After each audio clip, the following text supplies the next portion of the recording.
sempit sekitar 50 sampai 1 meter, 50 cm 1 meter. Oleh karena maaf atas ketidaknyamanan antum sekalian. Dan juga kami mohon doa restu dari antum sekalian demi kelancaran saldo yang telah kami terima sampai hari Rabu 9 April 2025 adalah senilai 264.381.400 yang telah menginfakkan hartanya di jam 5.45 waktu Indonesia Barat, kemudian dilanjutkan 15 menit sampai pukul 6 waktu Indonesia Barat dengan tanya jawab. Demikian apa yang bisa kami sampaikan. Jazakumullahu khairan katsiran. Assalamualaikum warahmatullahi wabarakatuh. Waalaikumsalam warahmatullahi wabarakatuh.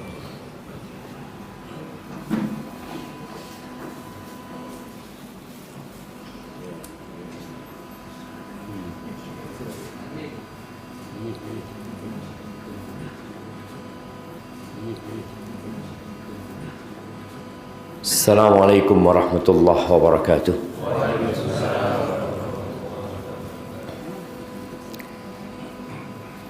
Apa karena ini lah? Iya jemaah. Alhamdulillah alladzi bi ni'matihi tatimmus shalihat.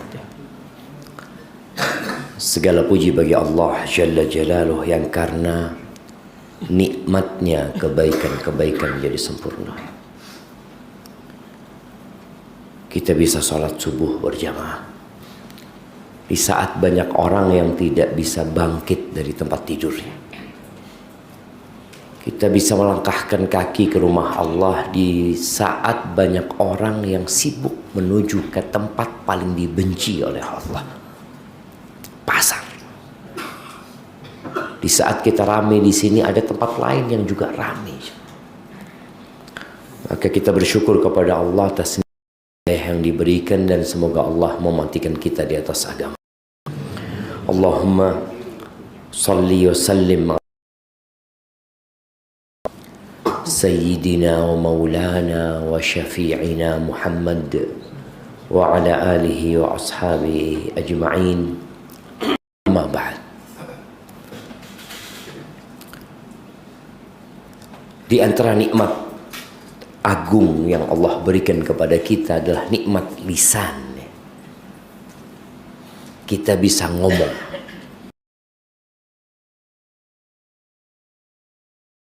Melihat.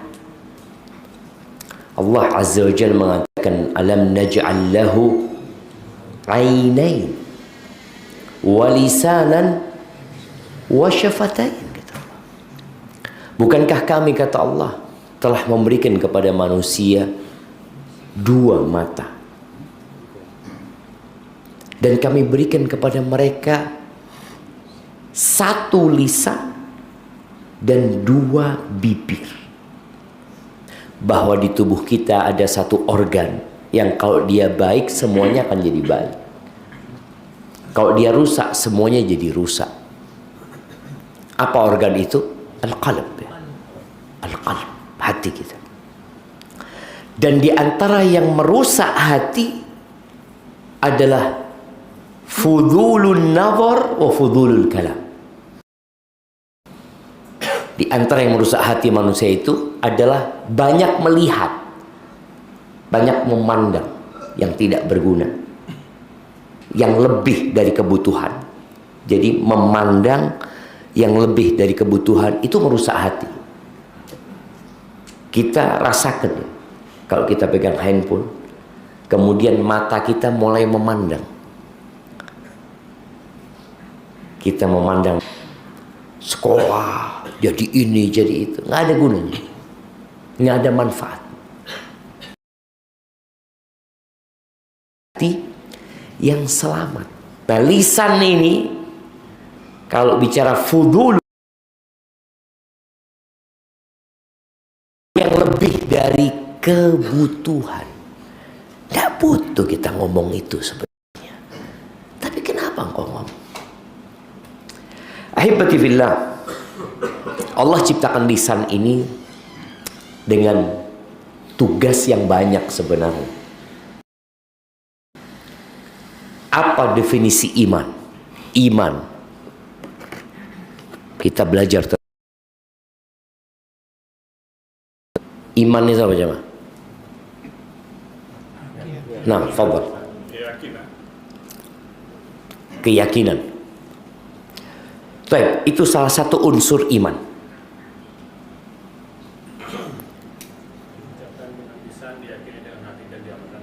Ya, itu iman. Iman itu adalah ucapan dengan lisan, keyakinan dengan hati, perbuatan dengan raga. Itu iman. Fadhal.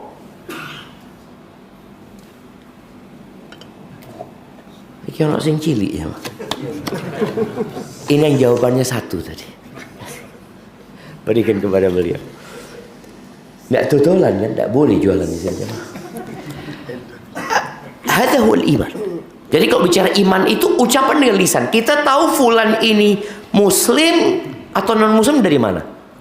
Dari ucapan syahadatain yang dia ucapkan. Ketika dia mengatakan asyhadu an la ilaha illallah wa asyhadu anna Muhammad Rasulullah, kita anggap dia orang.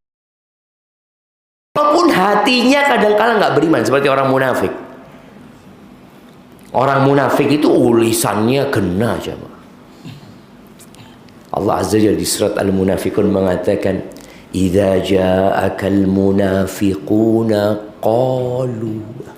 Apabila orang-orang munafik datang kepadamu, qalu, itu ngomong, nashhadu innaka la rasulullah. Kami bersaksi engkau adalah Rasulullah. Wallahu ya'lamu innaka la rasuluh, wallahu yashhadu innal munafiqin. Mengatakan, aku bersaksi, kami bersaksi. Yang pertama tadi berkaitan dengan keimanan, ada lisan di situ. Kemudian amalan dengan raga. Taib, siapa yang menyebutkan kalau bicara iman itu adalah ucapan dengan lisan? Tadi asyhadu an la ilaha illallah, asyhadu anna Muhammad Rasulullah. Lisan amalan, punya pekerjaan yang termasuk dari keimanan. Sebutkan 5 amalan lisan. Nah, jamaah, kok ujian nih? Belum enggak. Kita. Nah, sebutkan 5.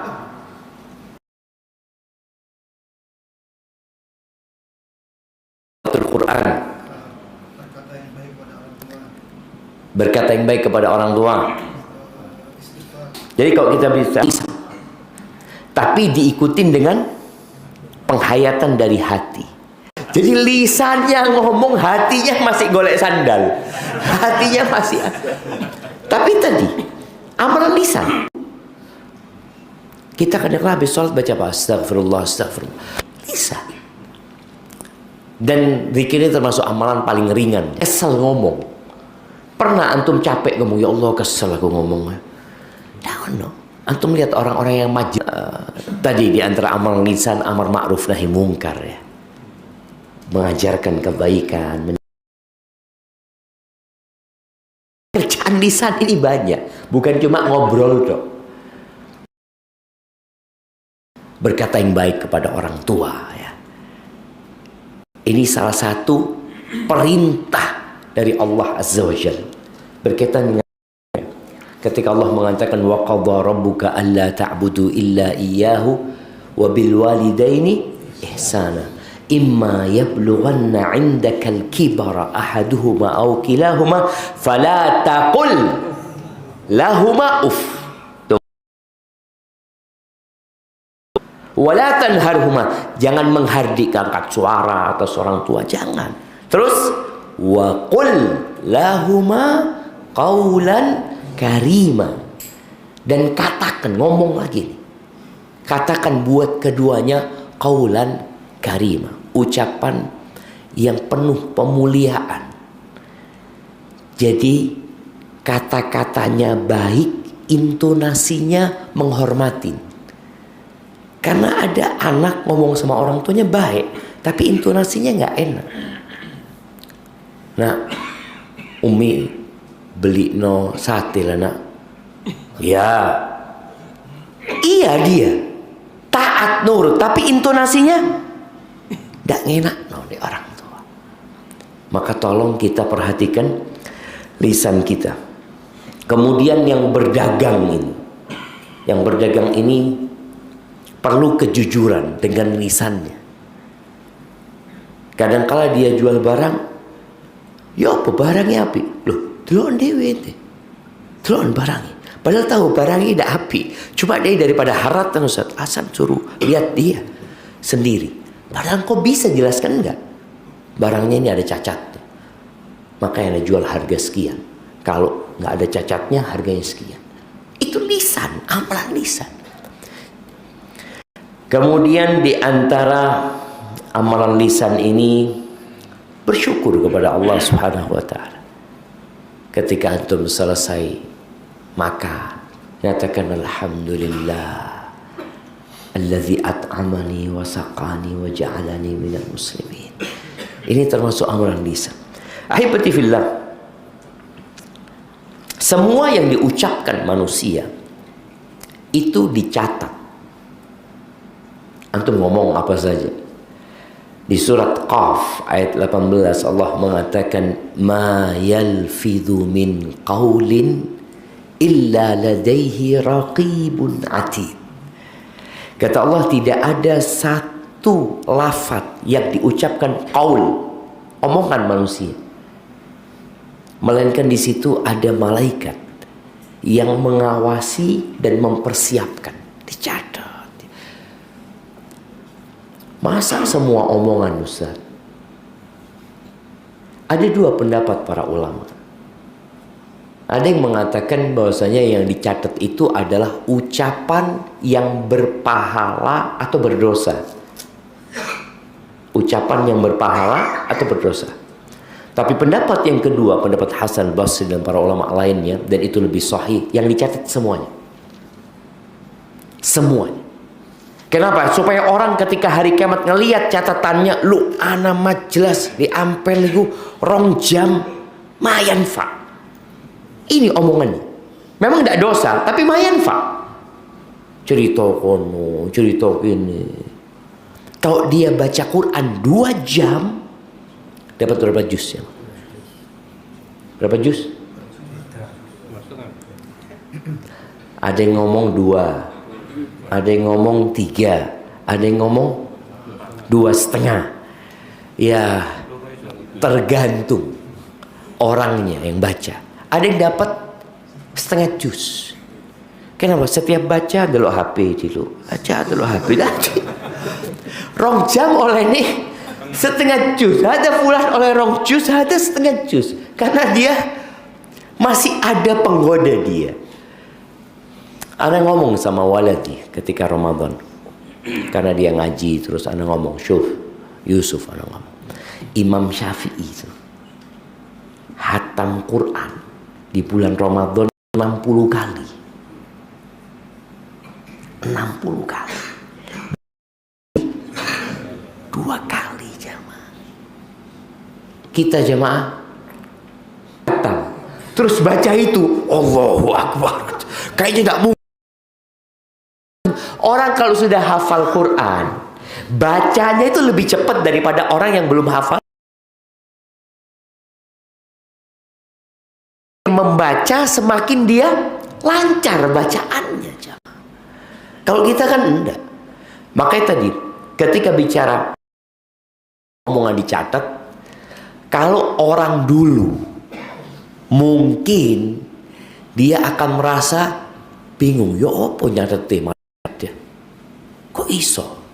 Sekarang antum misalkan sejak adanya handphone, sejak adanya alat perekam, semuanya direkam.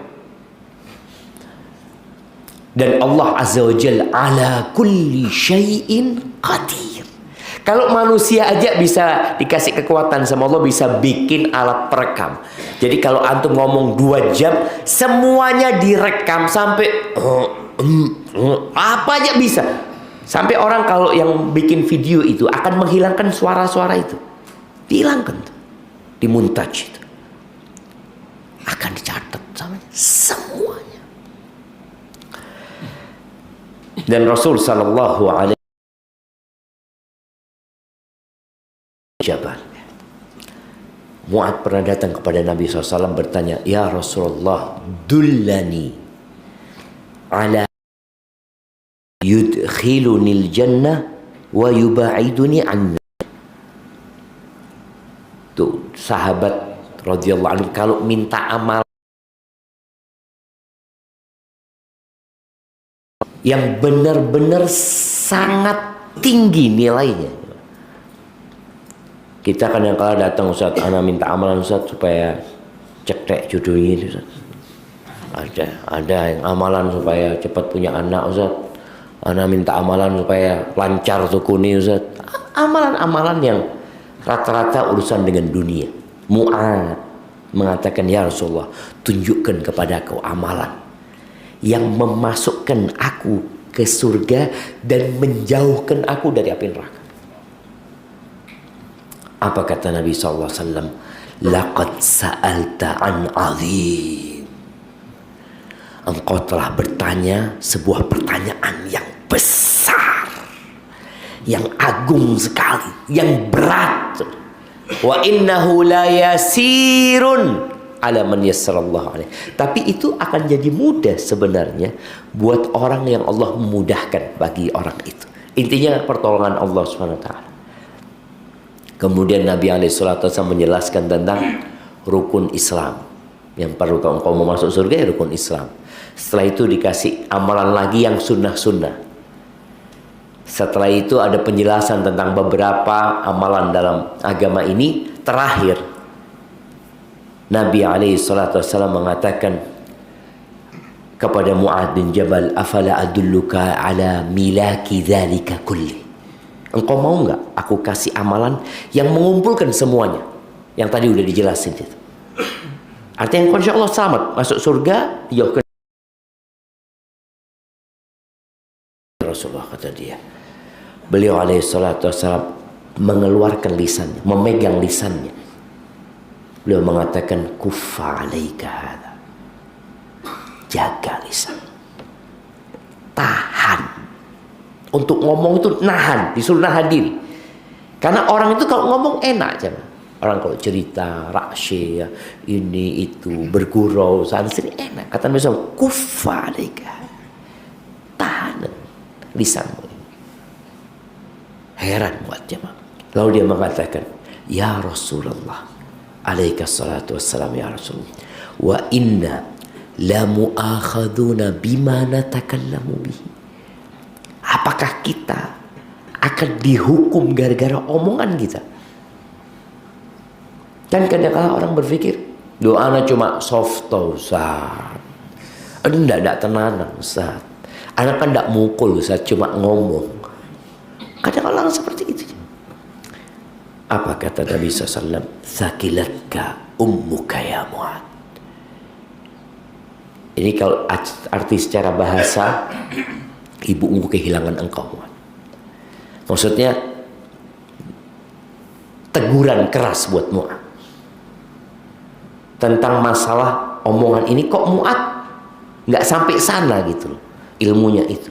Sakilatka ummuka ya Mu'ad wa hal yakubun nas fin nari ala wujuhim aw qala ala manakhirihim illa hasaidu alsinati. Mu'ad, orang-orang yang tersungkur di atas wajahnya, di hidung mereka, di dalam neraka. Banyak orang yang masuk neraka itu tidak lain hanya gara-gara hasil dari omongan mereka. Omongan mereka. Maka jangan sampai kita ini rajin sholat, rajin puasa, rajin bersodakoh, tapi tidak jaga lisan kita, bisa jadi neraka tempat kita. Di hadis Abu Hurairah radhiyallahu taala anhu, ada sahabat yang bertanya kepada Nabi SAW tentang fulana. Ada fulana ya Rasulullah, taqumul lail wa tasumun nahar wa tatasaddaq. ada fulana ya Rasulullah rajin sholat malam. Jadi bukan sholat 5 waktu lagi. Kalau dari penjelasan Nabi SAW kepada Mu'ad tentang sholat 5 waktu yang masuk rukun Islam, kemudian tentang sholat malam, perempuan ini sudah sholat 5 waktu plus sholat malam. Kemudian tasumun nahar, rajin puasa sunnah. Orang kan berpikir kalau rajin puasa sunnah akan masuk surga dari pintu mana? Ar-Rayyan, Masya Allah. Wa tatasaddaq, rajin sodakoh, akan masuk dari pintu mana? Pintu sodakoh dia. Cuma masalahnya dia itu ya Rasulullah, tu'zi jiradaha bilisaniha. Dia menyakitin tetangganya bukan dengan fisik, enggak, bilisaniha, untuk memberikan penjelasan, cuma dengan lisannya. Gimana orang ini? Para sahabat ingin tanya gitu, karena banyak masyarakat yang seperti itu, atau adalah yang seperti itu. Kata Nabi SAW, la khaira fiha, hiya,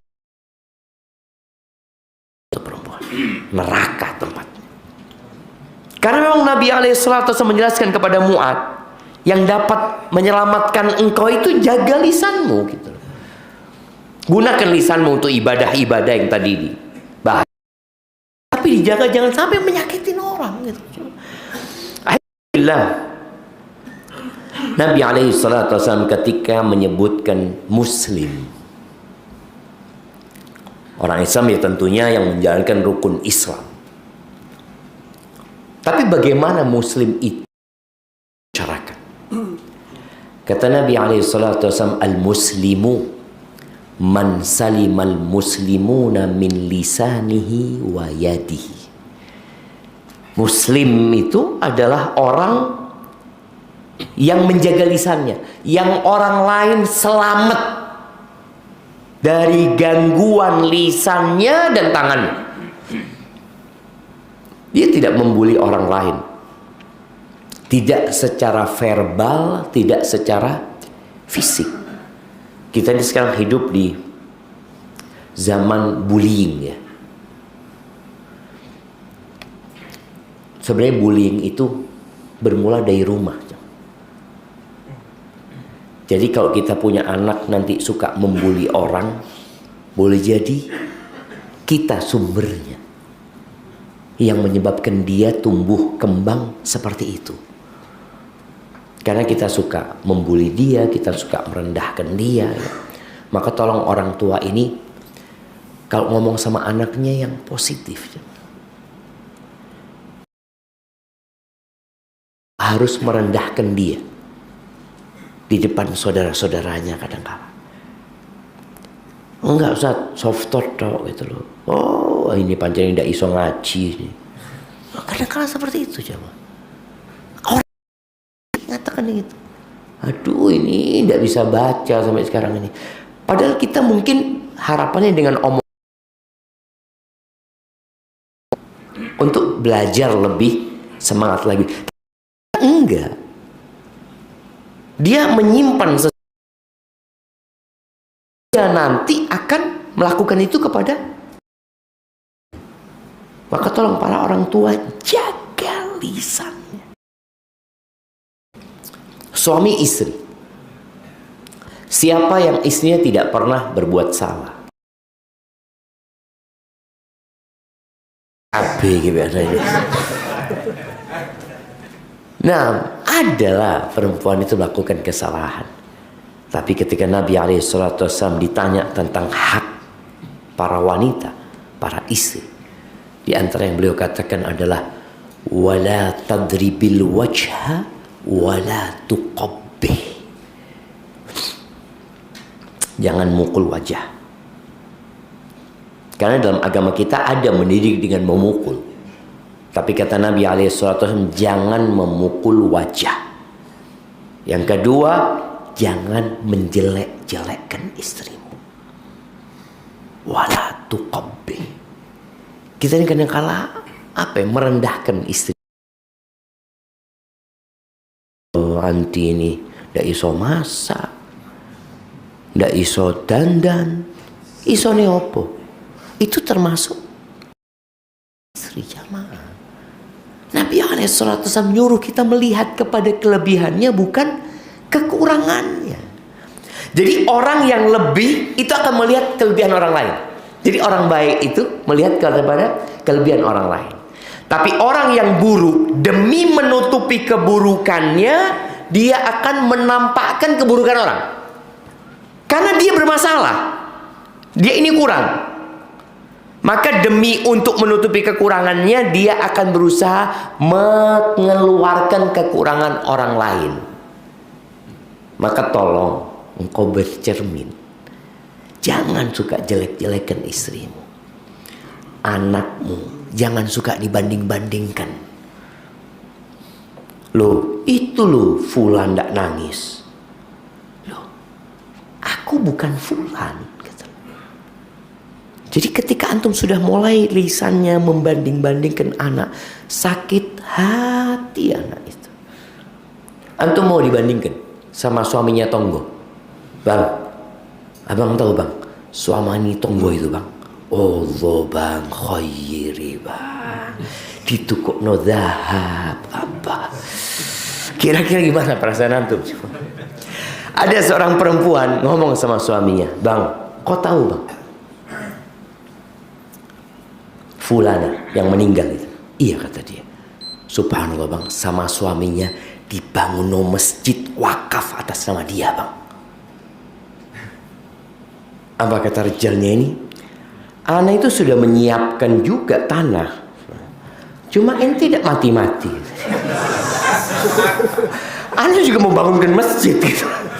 Jadi loro hati dibanding-banding. Subhanallah, jangan. Ketika antum tahu sakit hati dibandingkan dengan lisan itu, maka tolong jangan banding istrimu sama istrinya orang lain. Jangan bandingkan anakmu dengan.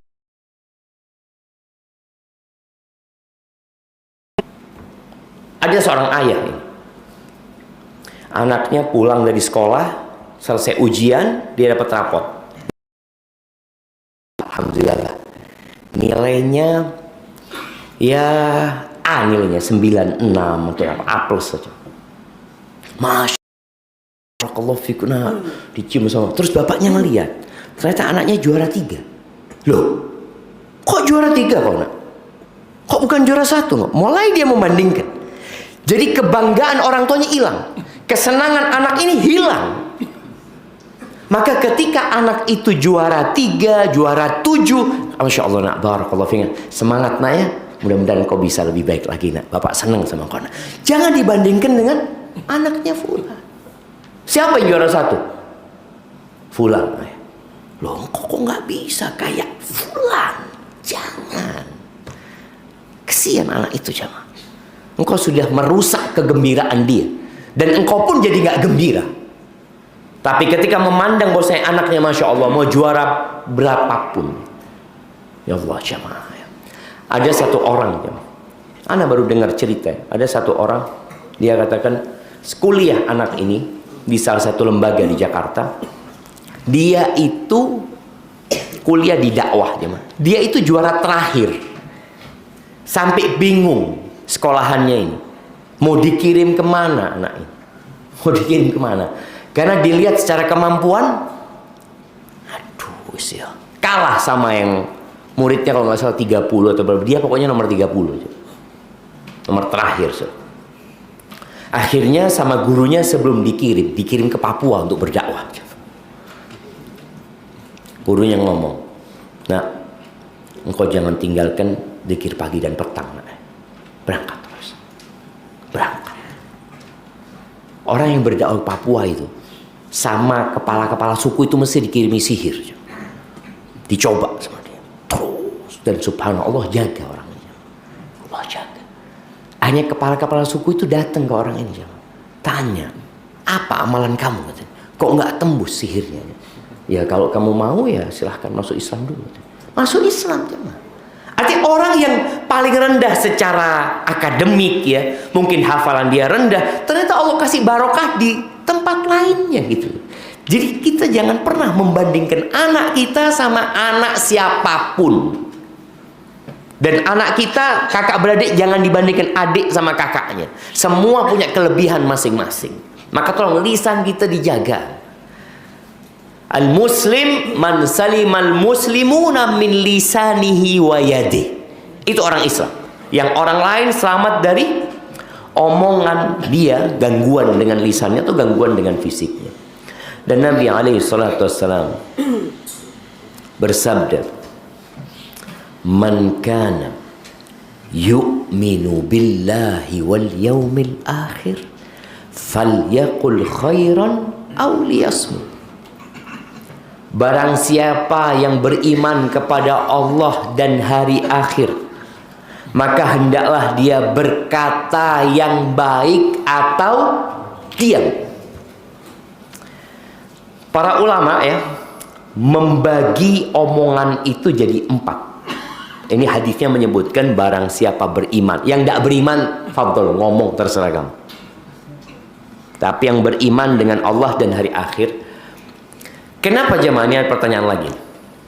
Kenapa seringkali di dalam Al-Quran dan di dalam hadis-hadis Nabi SAW digabungkan beriman kepada Allah dan hari akhir? Kok bukan beriman kepada Allah dan malaikatnya dan rasul dan kitab-kitabnya dan rasulnya dan hari akhir? Yang sering digabungkan itu man kana yu'minu billahi wal yaumil akhir. In kuntum tu'minuna billahi wal yaumil akhir. Wa minan nasi man yaqulu amanna billahi wa bil yaumil akhir. Digabungkan beriman kepada Allah dan hari akhir. Apa penyebabnya? Ya, siapa yang mau jawab? Bismillah. Karena beriman pada hari akhir itu sudah mengimani secara keseluruhan. Karena beriman dengan hari akhir itu mewakili keimanan kepada semuanya. Boleh. Nah, yang lainnya. Karena dengan keyakinan beriman kepada yang akhir akan membawa dirinya takut akan pembalasan dari dunia. Masya Allah, Masya Allah. Barakallahu fikum. Sahih. Iya. Fadhal. Ya, beriman dengan hari akhir ini jamaah.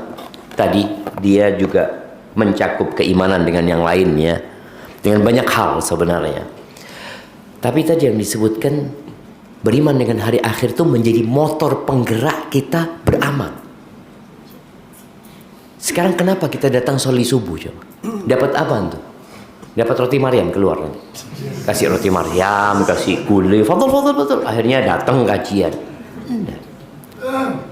Disediakan apa Amar? Disediakan apa orang-orang itu? Kopi. Ada apa capek-capek kalau cuma mau ngopi aja, di rumah zen ngopi seperti itu sama Harif sama anak-anak. Tapi tadi beriman dengan hari akhir yang menggerakkan kita untuk melakukan ketaatan dan meninggalkan kemaksiatan. Karena kita takut gitu loh. Wah, nggak ada di dunia. Kalau kita bicara di dunia, apa? Nah, capek-capek subuh. Nah, paling jauh siapa paling jauh sekarang hari ini? Nah, Yang paling jauh siapa? yang paling jauh. Nah, dari mana? Sepanjang. Jauh sepanjang jam. Hah? Lu atuh jemaah. Sak kasih sak kotak kan. Tapi isinya siji.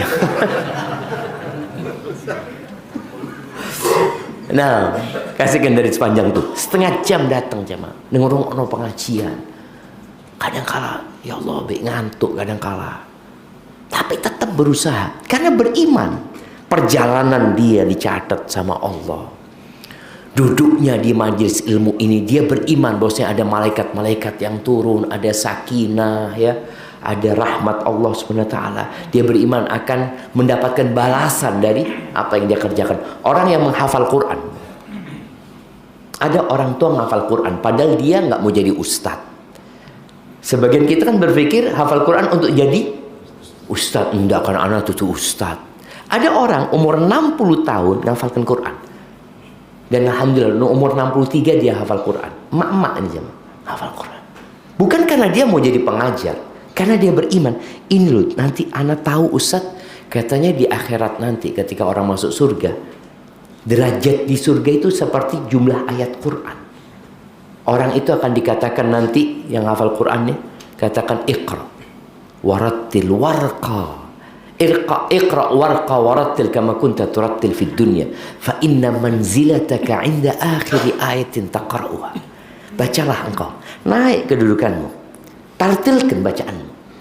Posisimu nanti ada di terakhir ayat yang kau baca.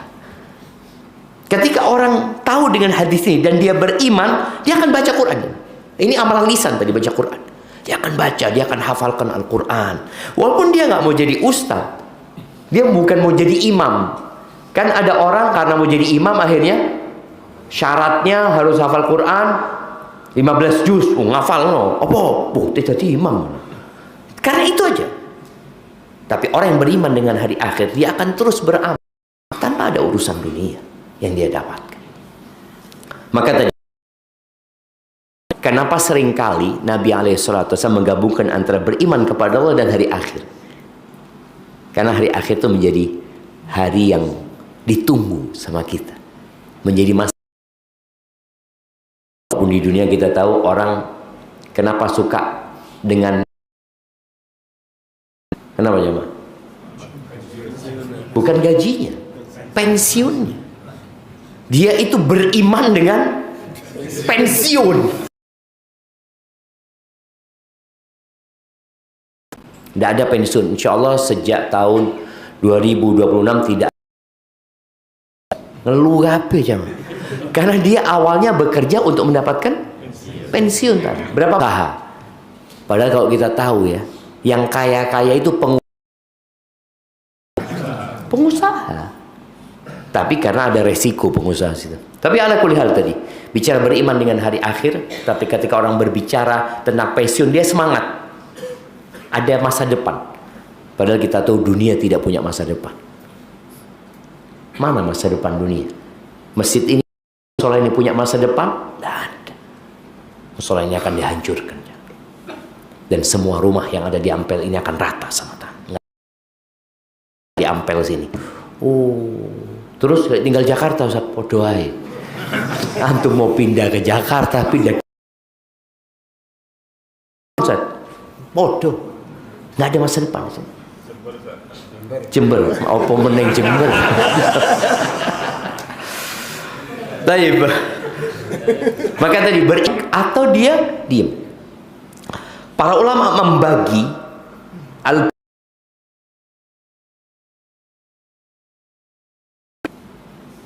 tinggal 5 menit lagi waktunya jawab. Masya Allah. Itulah, lihat ngomong jamaah. Gak cross. Yang pertama mereka mengatakan ma huwa khairun mahab. Kalam, omongan yang semuanya kebaikan, full kebaikan, murni isinya kebaikan. Seperti orang mengatakan subhanallah walhamdulillah wala ilaha illallah Allahu akbar, ini full murni baik. Wa minhu ma huwa syarrun mahab. Ada yang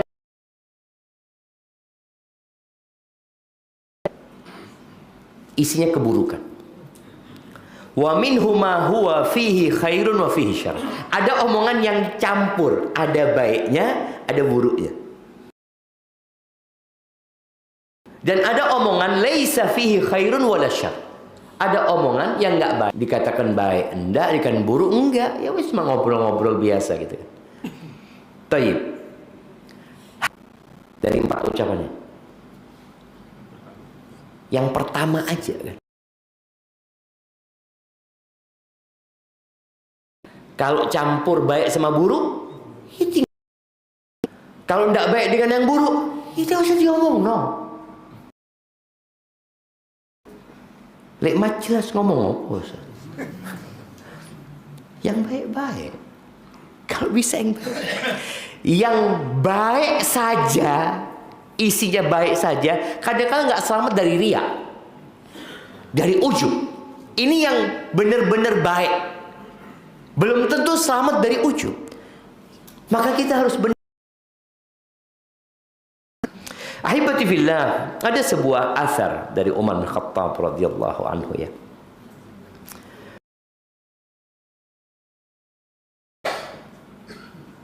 Ahnaf bin Qais kata, qala li Umar. Umar pernah berkata kepada aku, ngasih nasihat. Ya Ahnaf, ya Ahnaf. Man kathur, banyak ketawanya, turun. Orang yang banyak ketawa, karismanya itu. Waman mazaha ustukhiffa bih. Waman kathura, banyak ngomong, maka yang banyak ngomong kayak ustadz itu rawan salah. Kalau omongan itu omongannya tadi orang itu orang tuh ngobrol biasanya coba. Nih buat suami-suami ya nasihatnya. Nabi SAW itu orang biasanya ngobrol kapan? Ba'da Isya. Kafe-kafe itu buka kapan? Karena orang kalau tidur sebelum Isya takut-takut ketiduran nggak sholat Isya dia. Oh nanti anak insya Allah sholat. Insya Allah lah jam 11-an lah. Tahu-tahu bangun adzan subuh. Ya Allah, subuh ternyata. Orang yang ngobrol setelah Isya itu kapan berhentinya? Kapan berhenti? Ya subuh bisa. Subuh. Maka kadang-kala anak lihat, tidak tahu di sini ya. Di Jember itu kadang-kala anak naik kereta jam atau pulang ya, nyampe Jember jam 2 malam ya. Itu di alun-alun sih mat jelas orang-orang itu jamaah. Mulai ba'dal Isya sampai subuh. Dah ente bahan yang diomongkan. Kita ceramah saja bul, apa meneng gitu ngomong gitu. Ini dari ba'dal Isya sampai subuh dah ente bahannya. Itu. Maka barang siapa yang para suami ini usahakan ba'dal Isya pulang ke rumahnya. Majelis sudahlah cukup. Nabi SAW itu tidur habis Isya. Orang yang tidur ba'dal Isya, ya dulu kita, inilah yang ami-ami ini ya. Yang ami-ami ketika masih belum ada TV ya. Ba'dal Isya ngapain? Kalau dia nggak majelis, dia akan tidur. Tapi kalau sekarang nggak majelis, nonton. Ini tadi termasuk yang kelebihan memandang, nonton nggak berguna ya.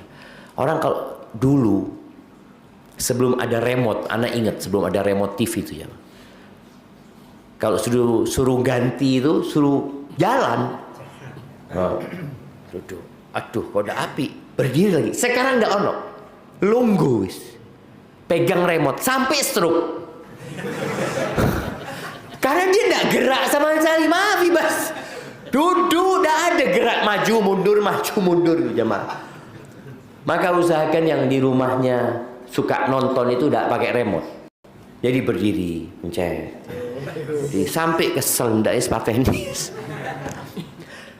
Sudah ngobrol nggak ada habisnya jemaah. Nggak ada habisnya.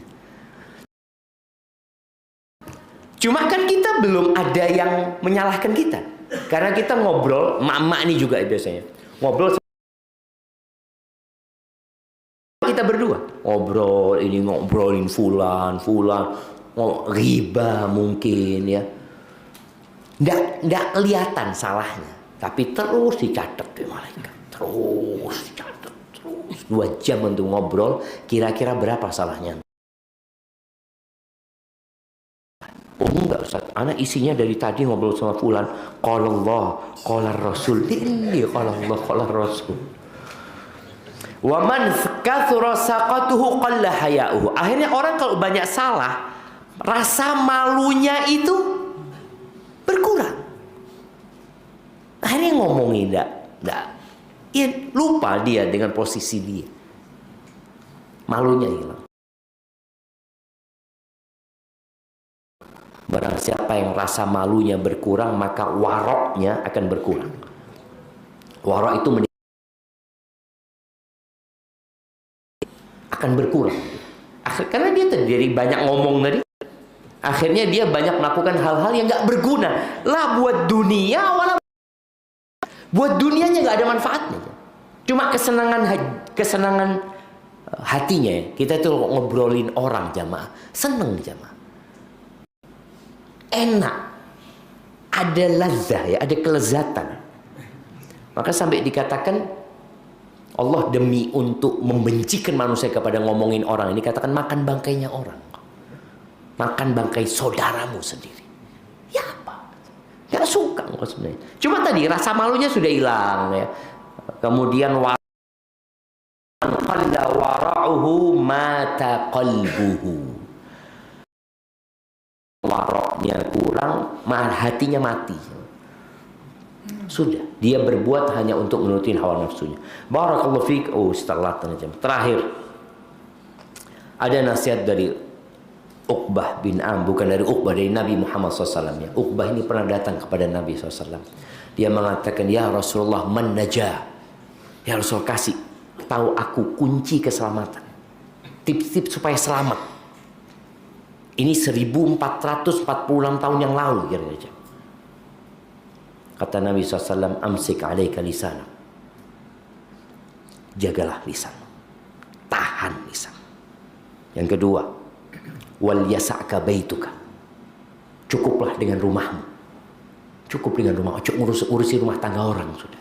Fokus dengan rumah tanggamu. Engkau tinggal di rumahmu juga. Jangan suka keluaran. Banyak fitnah. Ini sudah masuk ke rumah. Makanya kalau masuk rumah pun tinggalkanlah. Tinggal hidup dengan rumahmu. Ridho dengan apa yang Allah berikan kepadamu. Nggak usah ngelihat tong. Khati'atika, nangislah terhadap dosa-dosamu. Urusono awakmu dewe. Maaf, mungkin ada sedikit waktu untuk barakallahu fikum. Naam, tafadhal. Ucapan yang tidak mengandung riya. Karena katanya baca sholawat sama sekali tidak mengandung riya. Riya, adakah ucapan yang tidak mengandung riya? Riya itu amalan hati. Jadi bukan amalan lisan riya itu. Jadi kalau dikatakan sholawat tidak mengandung riya, ya tergantung hati orang itu. Karena riya itu keinginan untuk dilihat sama orang. Seperti itu. Apapun yang dia baca, mau sholawat, mau baca Quran, semuanya ada potensi untuk riya. Jadi kita bersolat Allahumma sholli wa sallim ala Muhammad. Apakah nggak ada riya? Ya, tergantung hati orang ini. Boleh jadi dia kepingin dilihat, oh ini orang sholawat tok.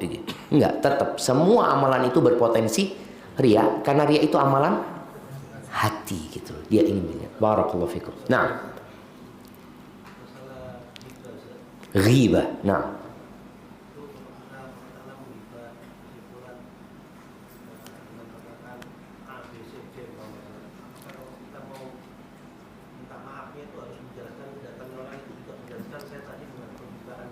barakallahu fiik.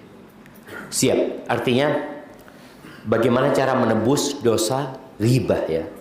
Karena kita tahu ghibah ini termasuk dosa besar jemaah. Dosa lisan yang ngomongin orang, akhirnya kita merendahkan kehormatan seorang muslim ya. Yang taubatnya nggak cukup dengan menyesali, meninggalkan dan tidak niat untuk tidak mengulangin. Karena berurusan sama orang perlu ada minta maaf, minta dihalalkan sama dia.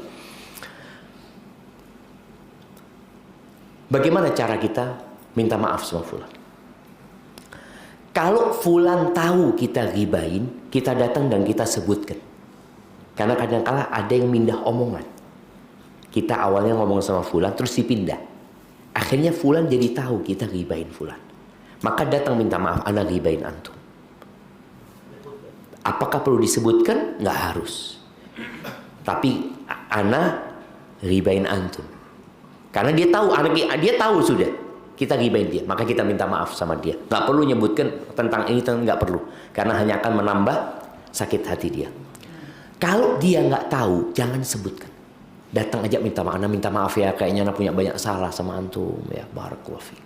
Soalnya kalau kita ngomong anak pernah ribain antum, hubungan yang awalnya baik jadi rusak. Maka tetap kita minta maaf tanpa menyebutkan anak ribain antum. Tapi kalau kita ngambil barangnya dia, balik no. Ojo anak itu sone be antum ya, padahal kita ngambil itu harus balik no gitu. Barakallahu fikum. Nah. Yang tanya Usman Mas. Masya Allah, barakallahu fikum. Bagaimana membedakan antara qaul haq wal kalam murad dalam yakin Islam? Bagaimana membedakan antara ucapan kebenaran yang pahit ya dengan menyakiti? Yang pertama perlu dilihat niat kita. Innamal a'malu binniyat. Kemudian yang kedua cara menyampaikan. Karena ada orang menyampaikan kebenaran nyakiti. Padahal dia bisa dengan cara yang santun seperti itu ya. Umpamanya ngasih tahu orang nih, anak akan sampaikan kebenaran, fulan berbuat salah di depan orang lain. Itu menyakiti. Padahal ucapannya hak. Tapi karena tata caranya tidak santun, tidak hikmah, engkau tidak mengatakan kebenaran. Atau tetap dia mengatakan kebenaran, tapi caranya nggak benar gitu loh. Al-Imam Syafi'i mengatakannya, ta'ammaddi binushika fi iradin wa jannibni nasiha fil jamaah. Kata Imam Syafi'i, ini Imam Syafi'i sekelas Imam Syafi'i. Mau ngasih nasihat ana, tolong ketika ana sendirian. Hindari ngasih nasihat ana di depan jamaah, depan orang. Fa innan nusha bainan nasi naw'un min at-tawbih la ardut simaa. Karena kalau kok ngasih nasihat kepada ana di depan kita baik, paling enggak dia tahu kalau ana ini sayang sama antum. Boleh jadi kita ngomongnya memiliki kelemahan. Maka Nabi SAW mengatakan kepada Abu Dzar, ya Abu Dzar, wallahi inni uhibbu. Wahai Abu Dzar, aku cinta sama engkau. Nah, ya. Terkait dengan Imam Syafi'i yang menghatamkan Al-Quran sehari. Dalam kitabnya Lataiful Ma'arif ya. Bahwa larangan Nabi SAW, larangan kalau selalu sepanjang tahun gitu loh. Tapi kalau di momentum-momentum tersebut dia fokus cuma dengan Quran, seperti orang itikaf. Ya wis.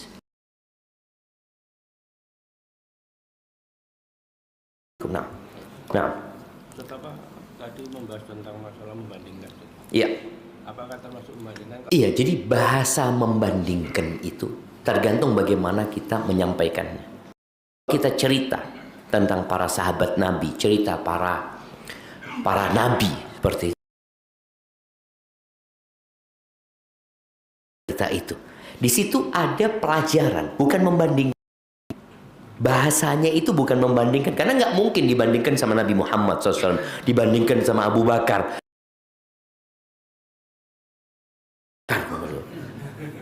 Ya salah orang tuanya. Tapi kalau kita cerita tentang Abu Bakar kepada anak kita, cerita. Biar dia menyimpul. Umpamanya kita cerita tentang Bilal bin Rabah ya. Bilal bin Rabah, Masya Allah nak, Bilal bin Rabah itu setiap kali batal wudhu dia akan berwudhu ya. Kemudian dia akan sholat. Masya Allah. Sudah kayak gitu ceritanya. Tapi kalau kita mengatakan Bilal nak, lu sopo, aku sopo Bilal pak. Maka itu cara menyampaikannya saja. Barakallahu fikum. Nah, definisi riba itu apa? Menyebutkan dengan nama atau tidak menyebutkan? Oke, definisi riba itu menyebutkan dengan nama atau tidak. Nabi SAW ketika menyampaikan tentang riba, beliau mengatakan dzikruka akhaka bima yakrah. Engkau menyebutkan tentang saudaramu apa yang dia tidak sukai, itu riba. Sesuatu yang ada pada dia dan dia nggak suka diomongin hal itu riba. Taib. Berarti akhoka, saudaramu, orang itu diketahui nama atau inisial. Kita ngomong sama fulan, syuf ya, anak ini mau cerita, anak nggak mau sebut nama, tapi antum tahu semua kan, itu. Ya podo ae. Enggak sebut nama tapi semuanya tahu, itu riba. Tapi kalau kita nyebutkan kepada syuf, ada fulan, mereka nggak tahu. Kita menyebutkan ini hanya untuk diambil pelajarannya. Itu nggak masalah. Tapi kalau kita orang-orang yang diajak ngomong tahu yang kita akan bicarakan, jangan. Itu jadi yang ghibah. Walaupun nggak nyebut nama ya, nggak nyebut nama. Barakallahu fikum. Nah,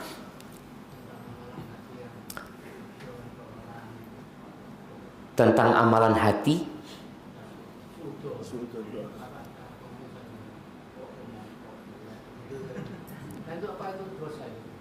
dalam hati, iya. Begini, berkaitan dengan suudzon, Allah Azza wa Jalla mengatakan, ya ayyuhalladzina amanu ijtanibu katsiran minadh-dhonn inna ba'dadh-dhonni itsim. Jadi ketika orang berprasangka buruk kepada orang lain ya, maka dia akan jadi berdosa nantinya kalau dia nggak tahan. Kan ada omongan hati yang kita tahan, enggak, insya Allah fulan enggak seperti yang aku sangkakan. Karena orang kalau sudah suudzon nanti akan berlanjut suudzon ini. Allah Azza wa Jalla ketika mengatakan ya ayyuhalladzina amanu ijtanibu katsiran minadh-dhonni inna ba'dadh-dhonni itsim wala tajassasu wala yaghtab ba'dukum ba'dha. Biasanya dari suudzon itu kalau kita ikutin dengan mencari tahu, coba tak kolek taruh ya. Betul enggak fulan seperti yang aku sangkakan. Di sini akan jadi berdosa buat dia. Tapi kalau suudzon dia tahan, maka aman. Maksudnya dia tahan, berusaha untuk berhusnudzon sama orang itu. Jangan sampai keluar di lisan nanti ngomong. Kadang-kadang mamanya kita ngomong, uang lagi ngomong. Terus kita ketemu sohib, inti fulan. Aduh. Dari suudzon, itu mulainya dari mana? Dari suudzon. Seperti itu. Barakallahu fikum. Kemudian jamaah, ada lisan, ada tulisan. Tulisan sama jamaah. Malah tulisan ini kita nyatet dewi. Kalau lisan ikut dicatat malaikat, kayak tulisan, antum nyatet dewi. Antum nyatet sendiri, amalan antum. Tulis. Artinya lebih bahaya lagi. Kalau lisan kadang-kala hilang. Orang itu mati, selesai. Wallah antum mati 20 tahun yang lalu. Kadang-kadang tulisan itu masih ada. Maka hati-hati dengan tulisan. Karena masanya berbeda. Di masa lalu itu nggak semua orang bisa menulis. Tapi di masa sekarang, semua orang bisa. Sekarang, anak kalau komentar nulis. Ya iya komentar nulis. Barakallahu fiik, sudah jam 6 lewat 3 jamaah, itu yang dapat Anda sampaikan. Kurang lebihnya mohon maaf, yang benar dari Allah Azza wa Jal, yang salah dari diri Anda pribadi. Allah dan Rasul terbebaskan dari kesalahan itu. Subhanakallahumma bihamdika asyhadu an la ilaha illa anta astaghfiruka wa atubu ilaik.